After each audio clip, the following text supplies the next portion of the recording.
Hello students, welcome to happy station point. আজ দিল্লি সুলতানের অন্য এক প্রধান শাসক ইলতুৎমিশকে নিয়ে আমরা আলোচনা করব। প্রথমেই ইলতুৎমিশ তার প্রারম্ভিক জীবন মানে সুলতান হওয়ার আগের যে জীবন সেটা নিয়ে আমরা কিছুটা আলোচনা করব। ইলতুৎমিশ তিনি ছিলেন ইলবাড়ি বস্তির সদস্য, মানে আগেকার যুগের মধ্য এশিয়ার বিভিন্ন ছোট ছোট বস্তি গড়ে উঠেছিল।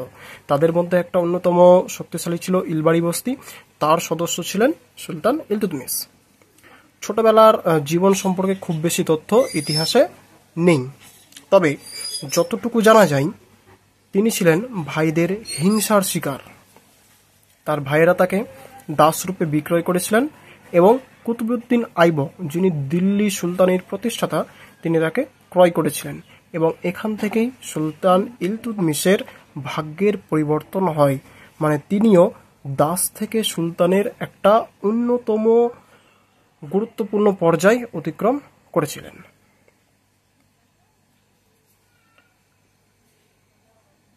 এবার আমরা দেখব সুলতান ইলতুৎমিশের বিভিন্ন পরিচয়। প্রথমত সুলতানের রাজনৈতিক পরিচয়, দ্বিতীয়ত খলিফার অনুমোদন, বিদেশ নীতি, সাম্রাজ্যের উন্নতি, শাসন সংস্কার এবং সংস্কৃতি সম্পর্কে কিরূপ ধারণা পোষণ করতেন, এইসব জিনিস নিয়ে আমরা আলোচনা করব।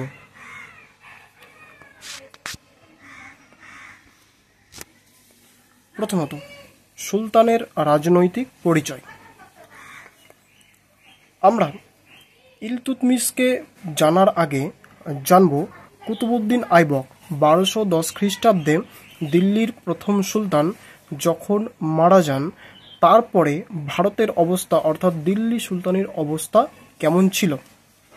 এটা এখানে একটা আনুমানিক ভারতের মানচিত্র দেয়া আছে। এই জায়গাটা হচ্ছে গজনি, যার সুলতান ছিলেন ইয়ালদুজ। এটা হচ্ছে মুলতান, যার সুলতান ছিলেন কুবরেজ। এরা দুজনেই কুতুবউদ্দিন আইবকের অন্যতম দাস বা অনুচর ছিল। এই অঞ্চলটা হচ্ছে রাজপুতানা, যেখানে রাজপুতদের শাসন ছিল, এবং এটা হচ্ছে বাংলা। এই গজনির সুলতান ইয়ালদুজ এবং মুলতানের সুলতান কুবরেজ, এরা দুজনেই ভারত আক্রমণ অর্থাৎ দিল্লি সুলতানি আক্রমণের অন্যতম পরিকল্পনা গ্রহণ করেছিল। ঠিক এই সুবাদেই রাজপুতানার ছোট ছোট রাজ্যগুলি স্বাধীনতার ঘোষণা দিয়েছিল। ঠিক এই রকম একটা জটিল পরিস্থিতিতে দিল্লি সুলতানের সিংহাসনে বসেছিলেন কুতুবউদ্দিন আইবকের অন্যতম অযোগ্য পুত্র আরাম শাহ। আরাম শাহ এতটাই অযোগ্য ছিলেন, তার পক্ষে দিল্লি সুলতানের এই জটিল অবস্থা সামলানোর কোনো ক্ষমতাই ছিল না। ঠিক এই সময়ে দিল্লির আমির ওমরা, মানে যারা মন্ত্রী ছিলেন, তাদের আমন্ত্রণে সাড়া দিয়ে বদাউনের গভর্নর ইলতুৎমিশ সিংহাসন দখল করেন এবং নিজেকে সুলতান হিসাবে পরিচয় দেন। এবার দেখব সিংহাসন যে দখল করেছিলেন তার পরবর্তী সময়ে কি কি ঘটেছিল। সুলতান ইলতুৎমিশ সিংহাসন দখলের পরবর্তী সময়েই রাজধানী লাহোর থেকে দিল্লিতে স্থানান্তর করেন। কূটনীতি ও আগ্রাসনের মাধ্যমে ইয়ালদুজকে পরাজিত করেন এবং এক এক করে 1 by 1 ডিপ্লোমেসিতে রাজপুতদের শেষ করেন। সুলতানের পরিচয় লাভ করেন। এতগুলো স্টেপ অতিক্রম করার পর তিনি নিজেকে অবশেষে সুলতান হিসেবে ঘোষণা করতে পেরেছিলেন। এবার দেখব সুলতান ইলতুৎমিশের অন্যতম প্রশংসনীয় স্টেপ বা কার্যক্রম, সেটা ছিল খলিফার অনুমোদন। খলিফা কি? খলিফা হচ্ছে ইসলামী সাম্রাজ্যের সর্বোচ্চ শাসক, মানে ইসলামী সাম্রাজ্যের যার কথাই শেষ, যার মোহরটাই হচ্ছে সব থেকে বেশি গ্রহণযোগ্য, তিনি হলেন খলিফা। সুলতান ইলতুৎমিশ যখন দিল্লির সিংহাসনে বসলেন, তার সামনে অনেক সমস্যা ছিল। তার বিরোধীরা তাকে সুলতান হিসেবে মানতে চাইছিল না, কিন্তু ইলতুৎমিশ সমস্ত সমস্যার সমাধানে একটা মাত্র উপায় খুঁজে পেলেন। তিনি খলিফার অনুমোদন প্রার্থনা করেছিলেন। তখনকার খলিফা ছিলেন আল মুনতাসির বিল্লাহ। তিনি সুলতান ইলতুৎমিশ তার কাছে নিজের দূত পাঠান এবং বিভিন্ন উপঢৌকন সমেত নিজের দূত পাঠিয়ে খলিফার কাছ থেকে ভারতে দিল্লি সুলতানের সুলতান হিসাবে নিজেকে পরিচয় দেওয়ার জন্য খলিফার অনুমোদন নিয়ে আসেন। এবার আমরা দেখব সুলতান ইলতুৎমিশের বিদেশ নীতি। সুলতান ইলতুৎমিশ ছিলেন নিজে অশিক্ষিত, অর্থাৎ মূর্খ যাকে বলে। তিনি দাসরূপে বিক্রয় হওয়ার দরুন নিজে প্রথাগত বা পুঁথিগত শিক্ষা কোনোটাই অর্জন করতে পারেননি। তবে দিল্লির সিংহাসনে বসার পরে তিনি তার নিজের বুদ্ধির পরিচয় খুব বেশি পরিমাণে দিতে পেরেছিলেন তার বিদেশ নীতির দ্বারা। তিনি দুর্দান্ত বিদেশ নীতির অনুসারী ছিলেন। কিভাবে সেটা আমরা দেখব। প্রথমত, চেঙ্গিস খানের সঙ্গে যুদ্ধে পরাজিত খোয়ারজামি সাম্রাজ্যের প্রিন্স অর্থাৎ রাজকুমার জালালউদ্দিনকে আশ্রয় দিতে অস্বীকার করেছিলেন। মানে খোয়ারজামি সাম্রাজ্যের সঙ্গে চেঙ্গিস খানের ভয়ঙ্কর যুদ্ধ হয়, যেখানে খোয়ারজামি সাম্রাজ্যের পরাজয় হয়। সেখান থেকে পালিয়ে এসে সেখানকার প্রিন্স বা রাজকুমার জালালউদ্দিন সুলতান ইলতুৎমিশের কাছে দিল্লিতে আশ্রয় প্রার্থনা করেছিলেন। কিন্তু চেঙ্গিস খানের আক্রমণ থেকে ভারতকে বাঁচানোর জন্য সুলতান ইলতুৎমিশ খোয়ারজামি সাম্রাজ্যের প্রিন্স জালালউদ্দিনকে ভারতে আশ্রয় দেননি। এর ফলে কি হয়েছিল? এর ফলে তিনি চেঙ্গিস খানকে ভারত আক্রমণ থেকে রুখে দিয়েছিলেন, যেটা ভারতের ভবিষ্যৎকে অনেক বেশি পরিমাণে সাজিয়ে রেখেছিল।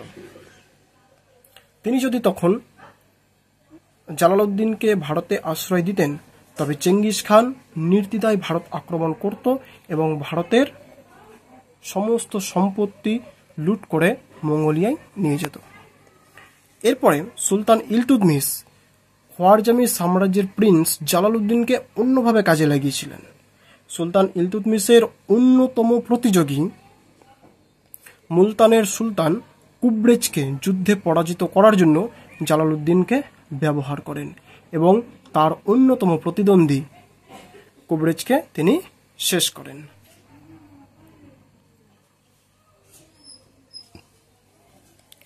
এবার দেখব সাম্রাজ্যের উন্নতি সাধনের জন্য তিনি কি কি পদক্ষেপ গ্রহণ করেছিলেন।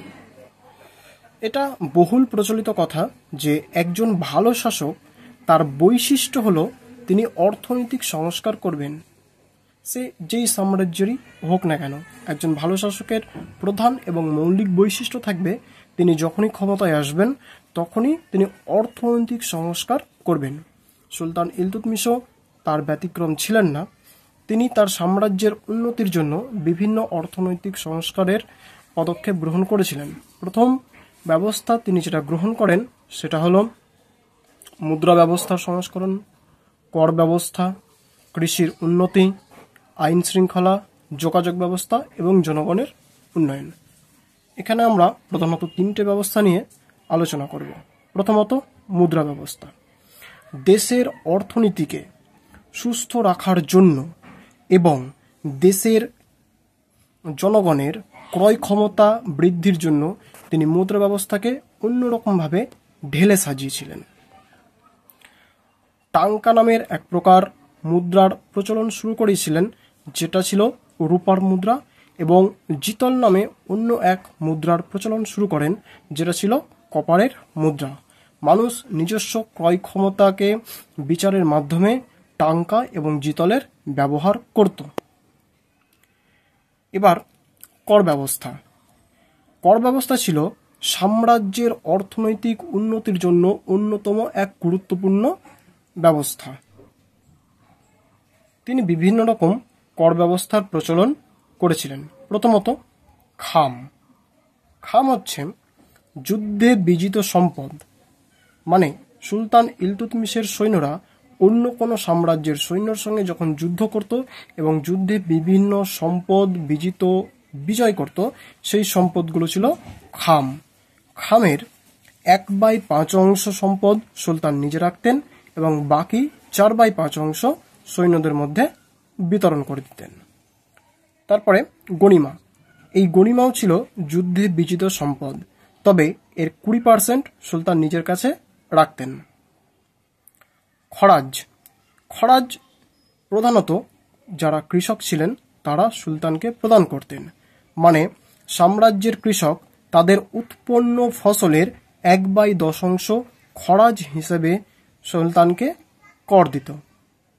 তারপরে জাকাত জাকাত ছিল মুসলিমদের সম্পদের উপর কর, এবং জিজিয়া ছিল অমুসলিমদের উপর চাপানো ধার্মিক কর।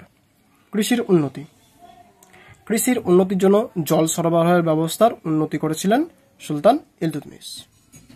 সুলতান ইলতুৎমিশের শাসন সংস্কার। ইলতুৎমিশ তার শাসন ব্যবস্থায় বেশ কিছু দৃঢ় পরিবর্তন আনেন। মানে সাম্রাজ্যের স্থিরতা নির্ণয় করতে, অর্থাৎ সাম্রাজ্যের ভিতকে দৃঢ়তা প্রদান করতে শাসন ব্যবস্থায় সংস্কার আনা একজন দৃঢ় প্রতিজ্ঞ শাসকের অন্যতম বৈশিষ্ট্য। সুলতান ইলতুৎমিশ তার বিপরীত ছিলেন না। তিনি তার রাজ্যের শাসন ব্যবস্থায় বেশ কিছু পরিবর্তন বা সংস্কার এনেছিলেন, যেমন এক নায়কতন্ত্রের প্রতিষ্ঠা, ইকতাদারি ব্যবস্থা এবং 40 চক্র।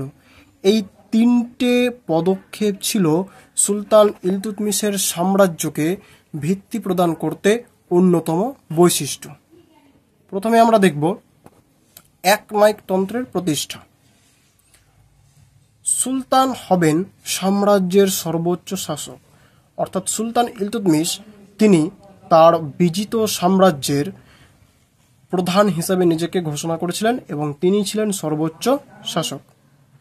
তিনি ঘোষণা করেছিলেন প্রত্যেকে তার আদেশ মানতে বাধ্য থাকবে এবং তার আদেশ হবে প্রশ্নাতীত, অর্থাৎ সাধারণ জনগণ তো দূরে থাক, সাম্রাজ্যের আমির ওমরাহ বা মন্ত্রীগণ সুলতানের আদেশের উপর কোনো প্রশ্ন তুলতে পারবেন না।